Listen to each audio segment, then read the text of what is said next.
लो भी बच्चों, आज हम +1 का जो फर्स्ट लेक्चर है उसको रेडी कर रहे हैं इन वीडियो फॉर्म।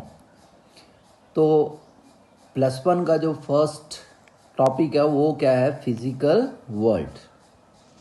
फिज़िकल वर्ल्ड में हम लोग क्या कुछ एक बेसिक टर्म्स पढ़ते हैं, जैसे कि साइंस। साइंस क्या है बेटा? जो साइंस है वो साइंस वर्ड आया कहाँ से बेटा?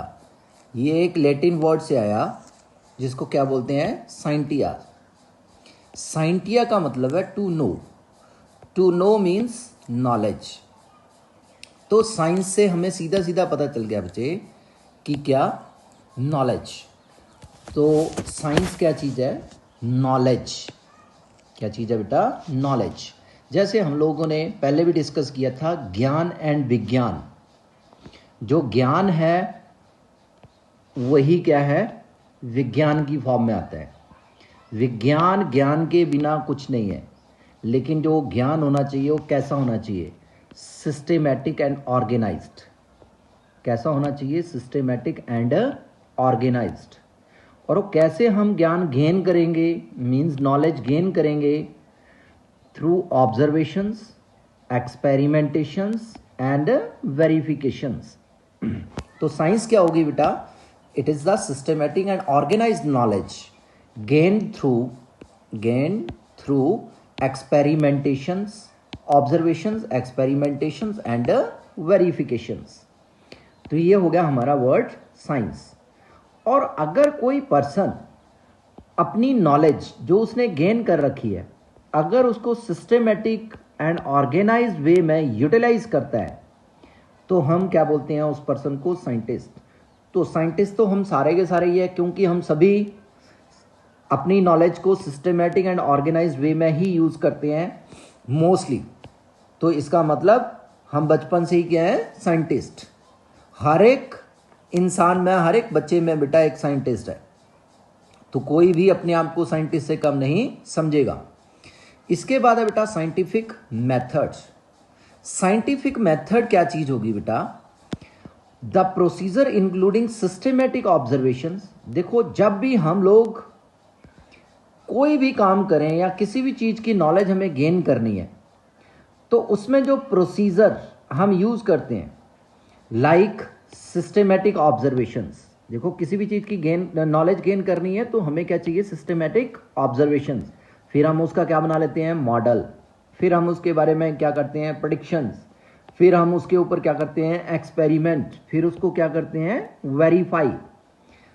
तो इस तरह से जब हम कोई भी साइंटिस्ट या कोई भी पर्सन नॉलेज गेन करता है, तो इस मेथड को हम लोग क्या बोलते हैं? Scientific method. Means the procedure including systematic observations, model making, predictions, experimentations, verifications. इसमें हम लोग रीजनिंग भी लिख सकते थे। क्या किया जा सकता है इसमें? एक और चीज add, reasoning. Used by scientist to gain knowledge is known as scientific method. इसके बाद बेटा बेसिक टर्म्स है scientific theory. The behaviour of a physical system explained in terms of set of minimum number of laws which is called scientific theory. तो scientific theory क्या होगी बेटा? जो हम किसी भी ऑब्जेक्ट का या किसी भी सिस्टम को हम लोग किसी भी सिस्टम का हम लोग बिहेवियर अगर क्या करें बेटा? एक्सप्लेन करना हो, तो हम फिजिक्स के कुछ एक लॉज यूज करते हैं। उन लॉज के सेट को हम लोग क्या बोलते हैं? थ्योरी। जैसे न्यूटन ने लॉज ऑफ न्यूटन दिए, लॉ ऑफ ग्रेविटेशन दिया। लॉ ऑफ ग्रेविटेशन दिया तो उसने एक सिस्टम का बिहेवियर समझा। किसका? एप्पल वाली स्टोरी, सबको पता है एप्पल की स्टोरी। तो उसको हम लोग क्या बोलेंगे? वो जो लॉज उसने यूज किए उनको क्या बोलेंगे हम लोग? Scientific theory. इसमें एक वर्ड और लिखा हुआ है, हाइपोथेसिस। हाइपोथेसिस हम लोग किसको बोलते हैं? Hypothesis is the possible answer और explanation for something that has to be answer. किसी भी प्रॉब्लम की कोई पॉसिबल आंसर या पॉसिबल एक्सप्लेनेशन को हम लोग क्या बोलते हैं? हाइपोथेसिस। ये कुछ एक टर्म्स इसमें आप लोग पढ़ते हो। तो यहाँ से अब मैंने यहाँ पे क्या कर रखा है? जो साइंस है, साइंस को दो पार्ट्स में डिवाइड किया है। कौन कौन सी? Biological science and physical science. Biological science में लिविंग थिंग्स आ जाती हैं, जैसे बॉटनी, जूलॉजी, फॉरेंसिक साइंस। ये किस चीज़ के पार्ट है बेटा? बायोलॉजिकल साइंस के। और फिजिकल साइंस में क्या क्या आ जाता है बेटा? Physics, chemistry, geology, geography etcetera. तो हमारा जो पार्ट है, जो हम लोग +1 में स्टार्ट करेंगे, जो हमारा सब्जेक्ट है वो क्या है? फिजिक्स। तो हम लोगों ने किसके बारे में स्टडी करना है? फिजिक्स। अब यहाँ पे भी ध्यान से देखना, जो फिजिक्स वर्ड है वो एक ग्रीक वर्ड से आया। क्या था उस ग्रीक वर्ड का नाम? फ्यूजिस। तो फ्यूजिस का जो इंग्लिश मीनिंग था वो क्या था बेटा? नेचर। तो इसका मतलब फिजिक्स किस चीज के साथ रिलेटेड हुई बेटा? Fuses means nature. तो फिजिक्स जितनी भी हमारे नेचर में कोई भी फिनोमिनाज होते हैं, कोई भी प्रोसेसेस होती हैं, उनकी स्टडी जो ब्रांच बेटा साइंस की करती है, जो branch nature and natural phenomenas की स्टडी करती है, उसे हम लोग क्या बोलते हैं? फिजिक्स। तो फिजिक्स क्या हुई? It is the study of nature and natural phenomenas. अब यहां पे कई बार टीचर्स क्वेश्चन डाल देते हैं ये वाला, physics is known as exact science. Why? Physics को हम लोग एग्जैक्ट साइंस क्यों बोलते हैं? इसका लॉजिक है, because it is the science of measurement. क्योंकि बच्चे फिजिक्स ने एवरीथिंग, कोई भी चीज है जो इस यूनिवर्स की, उसको मेजर करने के मेथड्स बताए हैं। बेटा मैं मेजरमेंट को मेजरमेंट बोलता हूं। तो क्या चीज बच्चे? फिजिक्स ने हमें हर एक चीज, जैसे साइज ऑफ न्यूक्लियस का साइज, इलेक्ट्रॉन प्रोटॉन्स के साइज। तो बेटा ये जो चीजें हैं, एटम्स का साइज, एटम, इलेक्ट्रॉन, प्रोटॉन हमें दिखाई नहीं देते हैं, लेकिन फिजिक्स ने उनके साइज मेजर करके बता दिए। जैसे मास ऑफ इलेक्ट्रॉन कितना होता है? 9.1 × 10⁻³ kg। ये किसने मेजर करके बताया? This is very very small. ये किसने मेजर करके बताया बेटा? फिजिक्स ने। जैसे साइज ऑफ या मास ऑफ, क्या चीज बेटा? मास ऑफ यूनिवर्स, इसका ऑर्डर बताया 10⁻55 kg। साइज ऑफ यूनिवर्स का ऑर्डर 10⁻26 मीटर। ये सारी चीजें बेटा, छोटे से छोटा डिस्टेंस भी फिजिक्स ने मेजर किया है और बड़े से बड़ा डिस्टेंस भी फिजिक्स ने मेजर किया है। तो इसलिए हम लोग क्या बोलते हैं कि physics is known as exact science. अब बेटा टू स्टडी फिजिक्स की स्टडी के लिए हमें दो चीज़ों की ज़रूरत होती है। कौन कौन सी? जो हमारी अप्रोचेज होनी चाहिए, unification and reductionism.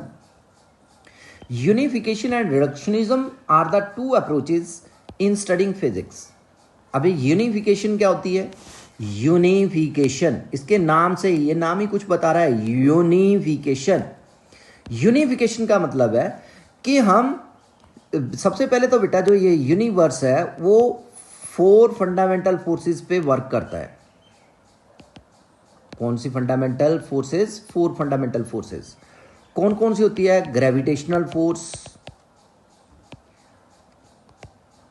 Electrostatic force, और इसको और क्या बोलते हैं हम लोग? Electromagnetic force.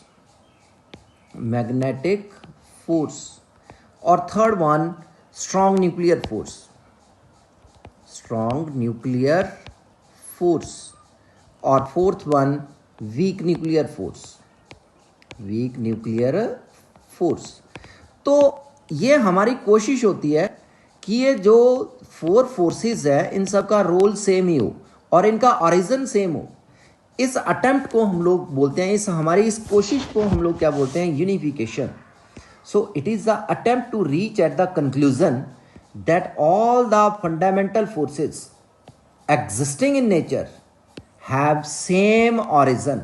मीन जितनी भी फंडामेंटल फोर्सेस नेचर में एग्जिस्ट करती हैं, उन सब का ओरिजिन क्या है? सेम। जो हमारी ये कोशिश है, जो हमारी ये सोच है, इसको हम लोग क्या बोलते हैं? यूनिफिकेशन। रिडक्शन में हम लोग क्या करते हैं? देखो, जैसे हम लोगों ने अर्थ को स्टडी करना है, तो अर्थ को अगर हम लोग इतने बड़े साइज को स्टडी करने लगे तो डिफिकल्ट होगा। तो हम लोगों ने इसको क्या है, छोटी सी फॉर्म में, ग्लोब की फॉर्म में बना लेना, इमेजिन किया हम लोगों ने और फिर इसको स्टडी किया। मीन्स किसी बड़े सिस्टम को हम लोग उसकी छोटी फॉर्म में इमेजिन करके जब स्टडी करते हैं तो हमारे लिए क्या हो जाता है, इजी। तो इसी अटेम्प्ट को, means it is the attempt to explain a macroscopic means very very large system in terms of its microscopic constituents, जिसके जो उसके छोटे छोटे पार्ट्स है उनके बेस्ड हम लोग उसको स्टडी करें अगर किसी मैक्रोस्कोपिक सिस्टम को, तो इस अटेम्प्ट को, इस कोशिश को हम लोग क्या बोलते हैं, रिडक्शन। इसके बाद है बेटा साइंटिफिक एटीट्यूड। साइंटिफिक एटीट्यूड बेटा किसी भी प्रॉब्लम को सॉल्व करने अगर, तो जो अगर हम उस प्रॉब्लम को साइंटिफिक मेथड के साथ सॉल्व करते हैं तो हम लोग बोलते हैं कि हमारा एटीट्यूड कैसा है, scientific. Means the attitude to solve a problem by using scientific method is known as scientific attitude. उसको क्या बोलते हैं हम लोग, साइंटिफिक एटीट्यूड। अब बच्चे कई बार ये क्वेश्चन भी पूछा जाता है यहां से, the main aim of science is to find the truth behind the various phenomena taking place in this universe. जैसे इस यूनिवर्स में लाइटनिंग होती है, सपोज कर लो, तो लाइटनिंग होने का क्या कारण है, उसके पीछे की सच्चाई क्या है, उसकी जानकारी हमें देना किसका काम है बेटा, साइंस का। तो साइंस का जो मेन एम है वो क्या है, to find the truth behind the various phenomenas taking place in this universe. बेटा ये जरूरी नहीं है सिर्फ लाइटनिंग के बारे में ही, कोई भी नेचुरल फिनोमिना, कोई भी हैपनिंग, मिस हैपनिंग, कुछ भी होता है इस यूनिवर्स में, उसकी जानकारी हमें किससे मिलती है, साइंस से। तो साइंस हमें किसी भी नेचुरल फिनोमिना की सच्चाई बताता है, क्यों हो रहा है। इसके बाद बेटा फिजिक्स। फिजिक्स को दो कैटेगरी में कन्वर्ट किया गया है, classical physics and modern physics. पहले मॉडर्न फिजिक्स की जगह हम लोग क्या लिखते थे, इसको क्वांटम फिजिक्स। क्लासिकल फिजिक्स में क्या आता है बेटा, macroscopic objects. Macroscopic objects means large objects, और इसके पार्ट्स हैं मैकेनिक्स। मैकेनिक्स के भी अलग अलग पार्ट्स हैं बेटा, स्टैटिक्स, काइनेमेटिक्स एंड डायनेमिक्स। तो mechanics, optics, thermodynamics. Optics is related to light, mechanics is related to rest and motion, thermodynamics is related to heat, energy and exchange of energy, kinetic theory of gases, electricity and magnetism, astrophysics, acoustic is related to sound। और modern physics में क्या क्या आता है, quantum physics, atomic physics, nuclear physics, molecular physics, high energy physics, condensed matter physics. Means इसमें microscopic objects count करते हैं हम लोग। तो ये थी आपके बेटा फर्स्ट लेक्चर की वीडियो। अगर किसी को कोई दिक्कत है तो ये मेरा व्हाट्सएप नंबर है, आप इस पर मेरे को व्हाट्सएप कर सकते हो। अगर कोई प्रॉब्लम आती है तो आप व्हाट्सएप कर सकते हो, और जूम ऐप पे या ऑनलाइन क्लासेस ज्वाइन कर सकते हो। अगर किसी को कोई प्रॉब्लम है तो वो ऑनलाइन समझ सकता है। ये मेरा कॉलिंग नंबर है, ये व्हाट्सएप नंबर। कोई भी प्रॉब्लम हो देन कॉल मी, और व्हाट्सएप कर सकते हो आप। व्हाट्सएप करते बार बेटा अपना नेम ज़रूर लिखना है। सो कोई दिक्कत हो तो ज़रूर कांटेक्ट करो बेटा।